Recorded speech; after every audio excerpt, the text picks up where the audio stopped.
নমস্কাৰ বন্ধু বান্ধৱীসকল, আপোনালোকে একদিন আপোনালোকৰ মানে বহুতে সুধি আছে মেছেজত মানে কি আপোনাৰ গাহৰিকেইটা কিমান ডাঙৰ হ'ল বা বিক্ৰী কৰিলে নেকি। আজি মই তাকে দেখুৱাব পাৰোঁ আপোনালোকে সুধি থকাৰ কাৰণে। চাওকচোন আপোনালোকে,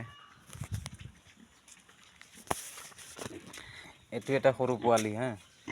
আপোনাৰ তাৰে আগত বাকী লগৰকেইটা বিক্ৰী কৰিলোঁ আৰু এতিয়া দানা খাই আছে। আৰু বাকী আপোনালোকৰ ইয়াতে আছে 6টা আছে, আপোনালোকে দেখিছে 6টাৰ ভিতৰত 3টা ঘূৰি আছে আৰু এটা হেৰি খাই কৰিছোঁ আৰু এটা ফুৰা আছে আৰু বাকী আছে বেলেগত দানা দি থৈ দিছোঁ চাফ চিকুণ কৰি পেলাই। আপোনালোকে দেখিছে কিমান চাফ চিকুণ কৰিছোঁ, মটৰ দি পেলাই ৰাতিপুৱা চাফ চিকুণ কৰি কিনে দানা এতিয়া দানা খাব দিছোঁ আৰু দানা খালে আৰু বাৰু। বাকী এইটো এটা বন্ধু বান্ধৱীসকল, এইটো এটা ডাঙৰ মাইক হয়।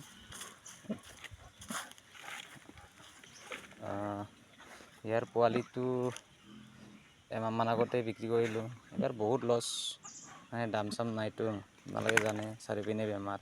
এইটো এটা আপোনালোকে দেখিছে, এতিয়া তাৰ গাভিন হোৱা এমাহমান হ'ল বাৰু। এতিয়া অলপ আগতে দানা দিলোঁ, দানা চানা খাই পেলাই এতিয়া আৰু অলপ পিছত টোপনি মাৰি থাকিব।